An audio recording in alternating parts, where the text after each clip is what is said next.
Handa na ang Cebu sa pagdagsa ng mga pasahero. Naka-heightened alert ang buong PNP Central Visayas dahil target nila ang zero crime ngayong Holy Week. Live mula sa Cebu South Bus Terminal, nasa frontline ng balitang yan si John Aroa. John, gaano na kahaba ang pila ng mga pasahero dyan?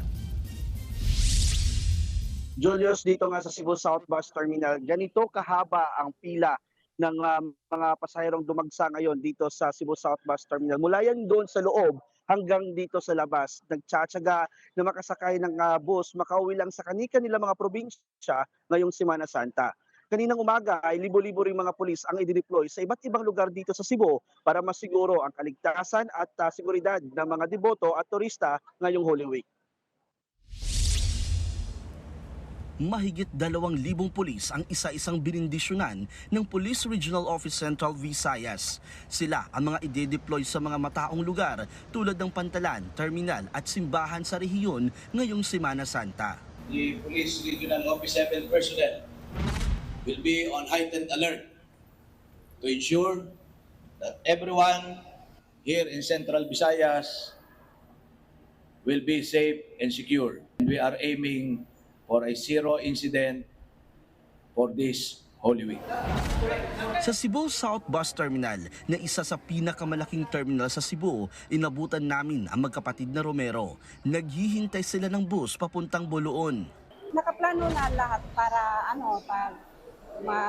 mag-rest, mag-unwind sa heavy works. Talaga yung sa hometown, yung feeling parang kumpleto kasi andun din yung mga kamag-anak mo.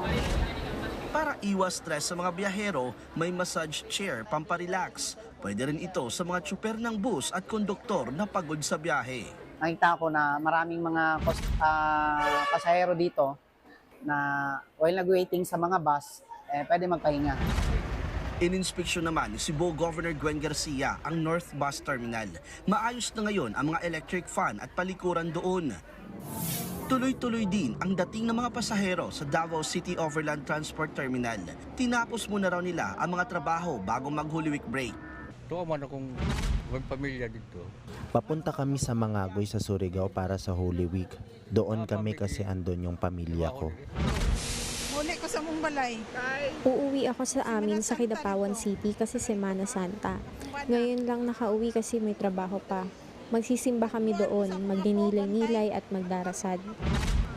Nasa 50,000 hanggang 85,000 na mga pasahero ang inaasahan nila sa terminal ngayong Holy Week. Ayon sa pamunuan ng terminal, sapat ang mga bus nila ngayong Semana Santa na aabot sa higit 1,000 biyahe kada araw dahil sa ibinigay na special permits. Maigpit ang seguridad sa terminal.